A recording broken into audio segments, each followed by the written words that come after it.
Class 9 এর আমাদের 20 নম্বর উপপাদ্যটা আছে প্রমাণ করো ত্রিভুজের দুই বাহুর মধ্যবিন্দুর সংযোজক সরলরেখাংশ ত্রিভুজটির তৃতীয় বাহুর সমান্তরাল এবং অর্ধেক। ওটা ইংরেজিতে কি?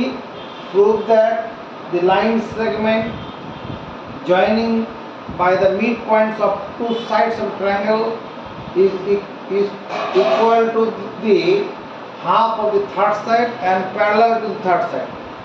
তো একটা ত্রিভুজ প্রথমে আঁকো, ত্রিভুজ প্রথমে আঁকো। এটা মনে করো নাম দিলাম A B C. A B C is a triangle. A B বাহুটাকে আমরা প্রথম বাহু বলবো। প্রথম বাহু মানে first side, first F I R S T, first side. যারা বাংলা লিখবে তারা বাংলাটাই করবে। আর এটা হচ্ছে দ্বিতীয় বাহু, সেকেন্ড দ্বিতীয় বাহু। এসি বাহুটা হচ্ছে দ্বিতীয় বাহু, এটাকে আমরা ইংরেজিতে লিখলে সেকেন্ড সাইড লিখব, second S E C O N D, second side. আর বিসিটা হচ্ছে তৃতীয় বাহু, তৃতীয় বাহু, এটা হচ্ছে third side, T H I R D, third side. ত্রিভুজের দুই বাহুর মধ্যবিন্দুর সংযোগ, মধ্যবিন্দু এবি বাহুর মধ্যবিন্দু চোখের আন্দাজে এরকম জায়গা হবে, এটা মধ্যবিন্দু মনে করো ডি। আর এসি বাহুর মধ্যবিন্দু চোখের আন্দাজে এরকম জায়গা হবে, এই মধ্যবিন্দুটা মনে করছি আমি ই। তাহলে এই ডিটা যদি যোগ করি তাহলে কি? দুই বাহুর মধ্যবিন্দু সংযোগ রেখাংশ। D is the line segment joining by the two mid points of the sides of the triangle ABC. তাহলে এখানে কল্পনা, বাংলায় লিখছি কল্পনা, তো ইংরেজিটা পরে লিখছি। কল্পনা কি লিখবো? ধরি ত্রিভুজ এবিসি এর প্রথম বাহু এবি এর, ধরি ত্রিভুজ এবিসি এর প্রথম বাহু এবি এর মধ্যবিন্দু, মধ্যবিন্দু ডি এবং দ্বিতীয় বাহু, দ্বিতীয় বাহু এসি এর মধ্যবিন্দু, এসি এর মধ্যবিন্দু ই। ধরি ত্রিভুজ এবিসি এর প্রথম বাহু এবি এর মধ্যবিন্দু ডি, দ্বিতীয় বাহু এসি এর মধ্যবিন্দু ই। ডিই হলো, ডিই হলো দুই বাহুর মধ্যবিন্দুর, মধ্যবিন্দুর সংযোজক সরল রেখাংশ, সরল রেখাংশ। দাঁড়ি মুখস্থ করব। যারা ইংরেজিতে লিখছি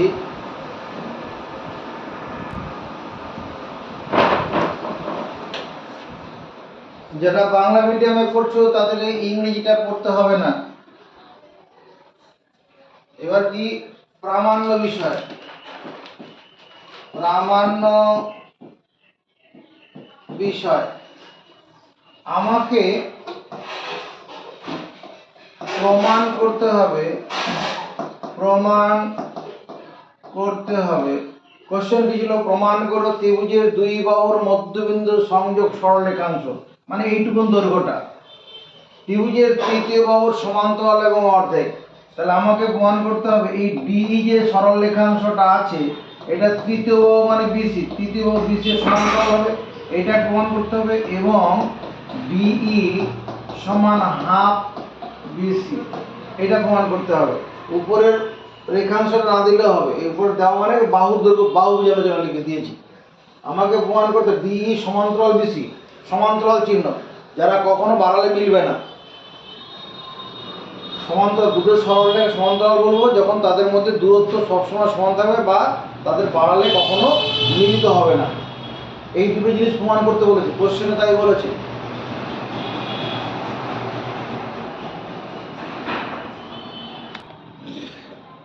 কোনো উপপাদ্য প্রমাণ করার জন্য যদি কিছু অতিরিক্ত আঁকতে হয় ওটাকে অঙ্কন হিসাবে লিখতে হয়।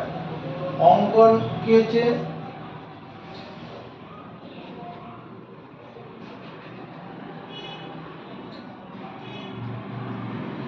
ডিই সরল রেখাংশকে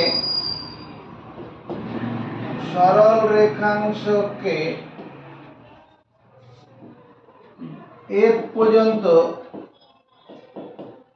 এমন ভাবে বর্ধিত করি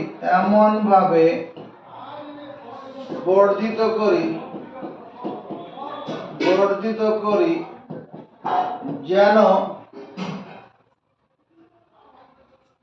ডিই সমান ইএফ হয়। ডিই সরল রেখাংশকে এফ পর্যন্ত এমন ভাবে বর্ধিত করি যেন ডিই সমান ইএফ হয়। এফ কমা সি যুক্ত করি। কি ব্যাপারটা লিখলাম, এই যে বিই যেটা আছে, বিই এটা ই বিন্দু, বি থেকে ই এটা কতটুকু দৈর্ঘ্য বলে মনে হচ্ছে?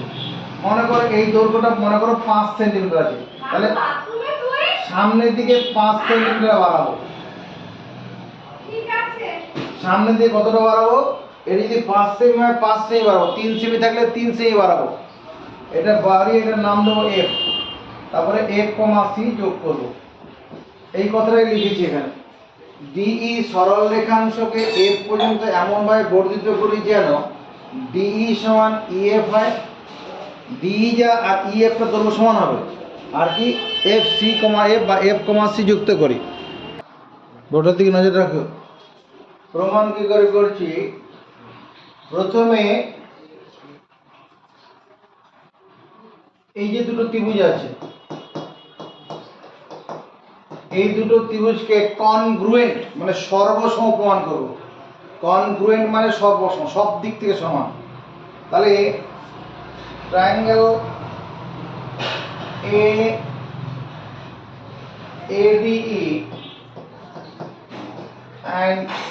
এবং ট্রায়াঙ্গেল ECF এর আগে বাংলায় লিখছি, পরে ইংরেজি লিখলে পরে লিখবো। ট্রায়াঙ্গেল ADE এটা 1 নম্বর ত্রিভুজ, এটা 2 নম্বর ত্রিভুজ। ট্রায়াঙ্গেল ADE এবং ট্রায়াঙ্গেল ECF এর নাম্বার 1 দেখো তো, AE এই রেখাংশটা সমান EC রেখাংশ লেখা যাবে কিনা?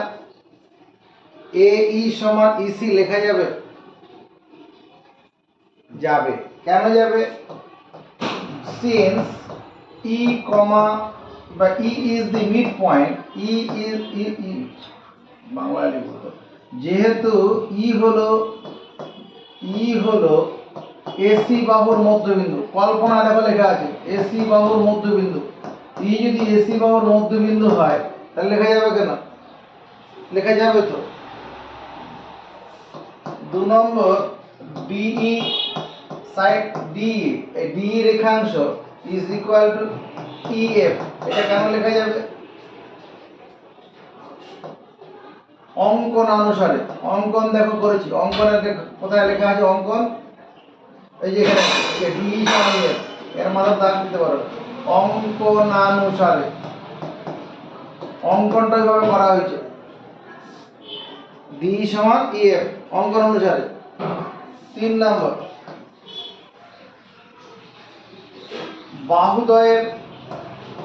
বাহুদ্বয়ের অন্তর্ভুক্ত, বাহুদ্বয় মানে এই DE আর EF এই দুটো বাহুর অন্তর্ভুক্ত কোণের মাঝখানে, এই দুটো বাহুর মাঝখানে কোন কোণ আছে? DE AE আর DE দুটো বাহুর অন্তর্ভুক্ত কোণ এই কোণটা না? এই কোণটার নাম কি? অন্তর্ভুক্ত কোণ AEB সমান, এই যে এখানে EC আর EF, EC মানে এই নিচের বাহুটা, EC মানে নিচের বাহুটা, EF মানে এটা। তাহলে বাহুদ্বয়ের অন্তর্ভুক্ত কোণ CEF, ওই দুটো বাহুর অন্তর্ভুক্ত, এই দুটো বাহুর মাঝখানে এই কোণটা আছে, অন্তর্ভুক্ত কোণ CEF। তাহলে এই অন্তর্ভুক্ত কোণগুলোকে সমান লিখলাম কোন ক্ষমতার বলে? এটা যে বিপ্রতীক কোণ, বিপ্রতীপ কোণ ক্লাস 8-এ পড়েছি আমরা। বিপ্রতীপ কোণ প্রথম ত্রিভুজের দুটি বাহু ও বাহু দুটির মধ্যবর্তী কোণের সঙ্গে দ্বিতীয় ত্রিভুজের দুটি বাহু তার মধ্যবর্তী কোণ সমান হয়েছে। এই ত্রিভুজটার দুটো বাহু বাহু দুটির মধ্যবর্তী কোণ, এই ত্রিভুজটার দুটো বাহু তার বাহু দুটির মধ্যবর্তী কোণের সঙ্গে সমান। অতএব এখানে আমরা লিখব ত্রিভুজ ADE সর্বসম ত্রিভুজ CEF। বলছি রাজু আবার ফোন করতে বলছে, এক্ষুনি ওর ফোন। কি পেলাম? ত্রিভুজ ADE, ও এটা বানানো ছিল, এটা F বিন্দু আছে। ত্রিভুজ ADE এই ত্রিভুজটা সর্বসম, এদিকের ত্রিভুজটা। দুটো ত্রিভুজ সর্বসম হলে কি হয়? সমান কোণের বিপরীত বাহু সমান হয়। দুটি ত্রিভুজ সর্বসম হলে সমান কোণের বিপরীত বাহু সমান হয়। এই কোণটার সঙ্গে এই কোণটা সমান, এই কোণটার সঙ্গে এই কোণটা সমান, তাহলে তাদের অপোজিট সাইডগুলো সমান হবে। অতএব আমরা বলবো AD ইকুয়াল টু কি হবে? CF। সমান কোণের বিপরীত বাহু সমান, সমান কোণের বিপরীত বাহু সমান। এবং আরেকটা ঘটনা ঘটবে,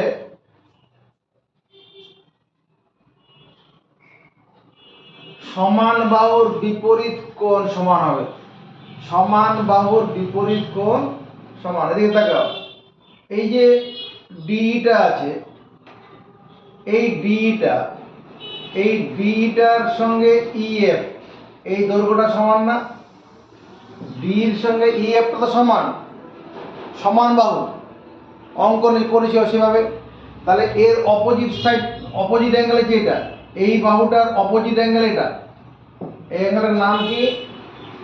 অ্যাঙ্গেল BAE ইকুয়াল টু এই বাহুটার সঙ্গে এই বাহুটার সমান, তার অপোজিট অ্যাঙ্গেল এটা, এই অ্যাঙ্গেলের নাম কি?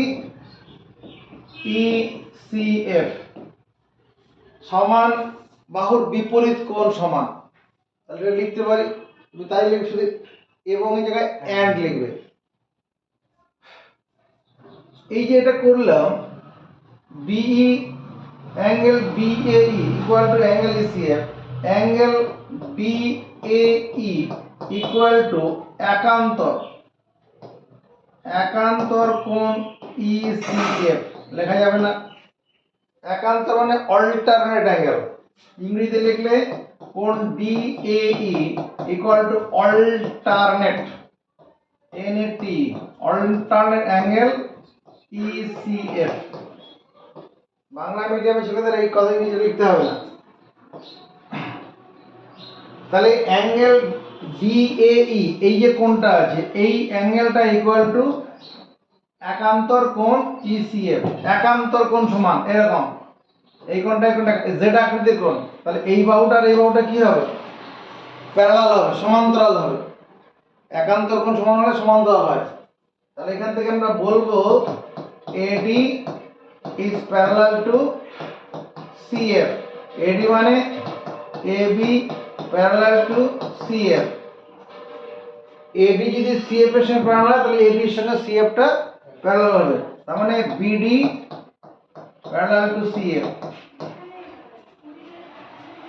BD CF এর সঙ্গে প্যারালাল, এটা আমি এক নম্বর দিয়ে রাখলাম। এই পর্যন্ত কোনো অসুবিধা আছে? দুটি সমান, আচ্ছা, দুটি সরল রেখাংশকে অপর একটি সরল রেখাংশ ছেদ করলে যদি এক জোড়া একান্তর কোণ সমান হয়, তবে সরল রেখাংশ দুটি সমান্তরাল হয়। এখানে এটা একটা সরল রেখাংশ, দেখো এদিকে, এটা মনে করো AD, এটা আরেকটা সরল রেখাংশ CF। এই দুটি সরল রেখাংশকে AC ছেদ করেছে। AC হচ্ছে ট্রান্সভার্সাল, ছেদক। তাহলে এই কোণটা আর এই কোণটা কি? একান্তর কোণ, অল্টারনেট অ্যাঙ্গেল। তাহলে এই AD আর CF কি হবে? প্যারালাল হবে, সমান্তরাল হবে। ওটাই করেছি, সমান্তরাল। AD যেহেতু CF এর সমান্তরাল, তাহলে ABটাও CF এর সমান্তরাল হবে। বুঝাতে অন্যভাবে অফার চলছে। তো পেন দেন। এইখানে এডি, এটা হচ্ছে সিএফ, আর এই মাথাটা হচ্ছে কি এডি, এই পেনের মাথাটা হচ্ছে এবি। তাহলে পেনের মাথাটা যদি এই কালো পেনটার সঙ্গে সমান্তরাল হয় তাহলে গোটা পেনটা সমান্তরাল হবে কিনা? আর মাথা পেন তো একটা পেনেরই অংশ, সোজা থাকে। এই মাথার সঙ্গে বডিটা কি থাকে, একই লাইনে থাকে না, ওটার সঙ্গে সমান্তরাল হবে। তাহলে এই নিচের অংশটা কি হবে, কালো পেনটার সঙ্গে সমান্তরাল হবে। ওটাই এখানে করেছি। এইটুকুন বাউন্ডারি ওয়াল দিয়ে দিলাম। এই পারে চলে আসে, এইটি সমান্তরাল সিএফ হয়ে গেছে। এটা কনগ্রুয়েন্ট হওয়ার জন্য হয়েছে। এবার again B is the midpoint,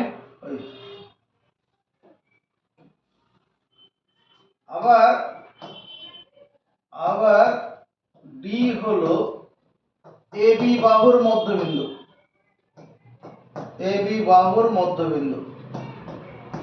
কেন D এই বাহুর মধ্যবিন্দু কেন? ওই কল্পনা অনুসারে, কল্পনা আছে একদম প্রথম লাইনে, কল্পনানুসারে। অতএব এডি সমান বিডি, মেনে নেই। ডিটা যদি এই ওর মধ্যবিন্দু হয়, এডি আর বিডি কি হবে, সমান হবে। তাই তো করেছি। এটাকে নাম্বারিং করে কি 2। আচ্ছা 2 নম্বর না দিয়ে এটাকে বরঞ্চ 1 দেই, আর এটাকে 2 নম্বর করি, এটাকে 2 নম্বর দিই, কোনো অসুবিধা নেই। যে চতুর্ভুজের একজোড়া বিপরীত বাহু সমান এবং সমান্তরাল তাকে বলে সামান্তরিক। যে চতুর্ভুজের একজোড়া বিপরীত বাহু সমান এবং সমান্তরাল তাকে বলে সামান্তরিক। তাহলে 1 এবং 2 তুলনা করে পাই, তুলনা করে পাই। 1 নম্বর আর 2 নম্বর তুলনা করব। তুলনা করে কি পাবো? 1 নম্বরে কি আছে দেখো, এই যে BBCF, না সরি আর এখানে একটু কাজ বাকি আছে, না এখনো আসেনি। এটাকে 1 নম্বর দিই,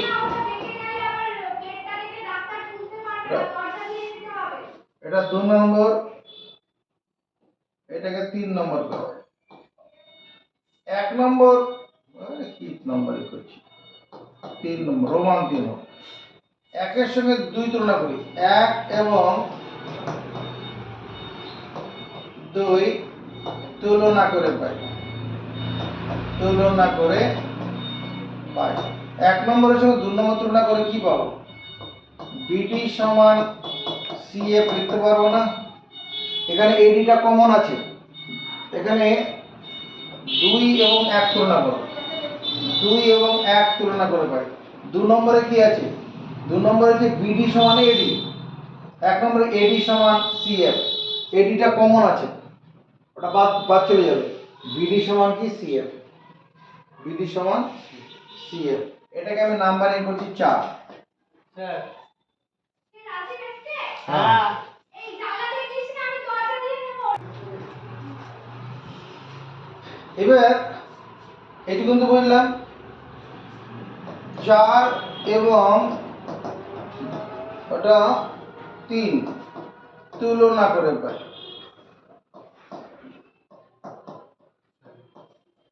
তুলনা করব। 4 নম্বরের সঙ্গে 3 নম্বর তুলনা করব। দেখতো ডিবিসিএফ, এটা কি একটা, ডিবিসিএফটা কি, ডিবি এদিকে এই যে ডিবিসিএফ এটা চতুর্ভুজ, কোয়াড্রিলেটারাল। ডিবিসিএফ এটা কোয়াড্রিলেটারাল চতুর্ভুজ।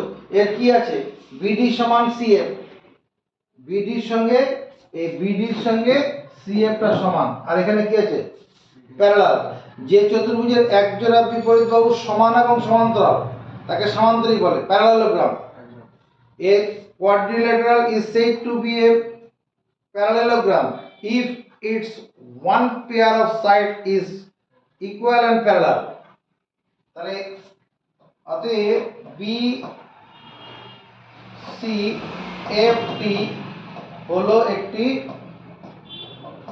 সামান্তরিক। সামান্তরিক সামান্তরিক যদি হয়, সামান্তরিকের বিপরীত বাহু সমান এবং সমান্তরাল। আমি লিখতে পারবো বিএফ এটা সমান বিসি এবং বিএফ প্যারালাল টু বিসি। সামান্তরিকের হলে পরে তার বিপরীত বাহু সমান এবং সমান্তরাল হবে। ডিএফ সমান বিসি, ডিএফ সমান্তরাল বিসি। এদিকে দেখো, যেহেতু ডিএফটা বিসির সঙ্গে সমান্তরাল, তাহলে ডিইটা প্যারালাল টু বিসি হবে।